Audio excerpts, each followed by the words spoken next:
পায় হাত তোলো তো, নিচে করো। কমিউনিস্ট থাকতে কিষাণ সম্মান নিধিতে ৬,০০০ টাকা কে পাইতো হাত তোলো তো, কেউ না। আমি যদি জিজ্ঞাসা করি আয়ুষ্মান ভারত যোজনার ৫ লাখ টাকার ইন্স্যুরেন্স কার কার কাছে আছে হাত তোলো তো, নিচে করো। কমিউনিস্টের সময় ২০১৮ আগে আয়ুষ্মান ভারতের কার্ড কার কাছে ছিল হাত উঠাও তো, একজনের কাছে না। প্রধানমন্ত্রী আবাস যোজনার ঘর কার কার কাছে আছে তার হাত তোলো তো, প্রধানমন্ত্রী আবাস যোজনার ঘর কার কার কাছে আছে, নিচে করো। ২০১৮-তে কমিউনিস্ট থাকতে কার কার কাছে ছিল হাত তোলো তো, একজনেরও নাই।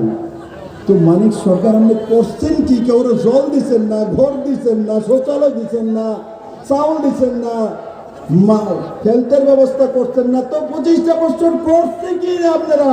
শুধু ২৫টা বছর মানুষ থেকে চান্দা তুলছে, পার্টি তুলছে, খুন করেছে, রেপ করেছে, বলাৎকার করেছে, ত্রিপুরাকে শেষ করেছে কংগ্রেসের দল।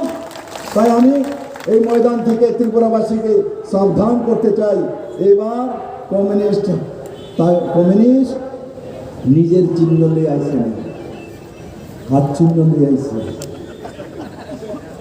মালটা আছে কংগ্রেসের টিকা, মালটা কংগ্রেসের চিহ্নটা রাষ্ট্রপতি না, চিহ্নটা হাত চিহ্ন।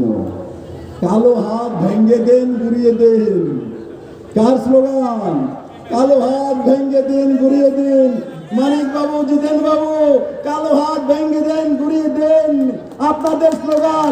এখন হাত চিহ্নকে ভোট দেবেন আপনারা, সেই কালো হাতে ভোট দেবেন। কোথায় যাবে? ত্রিপুরার মানুষকে কি জবাব দেবেন? মানিক বাবু, কিসের আদর্শের কথা বলেন আপনি? কিসের আদর্শের কথা? কি নেতৃত্ব, কি ব্যক্তিত্ব? আপনাদের চাইতে হীনমান্য মানসিকতা দুনিয়ার মধ্যে কোনো নেতৃত্ব নেই। আপনারা ত্রিপুরাকে বিনাশ করেছেন।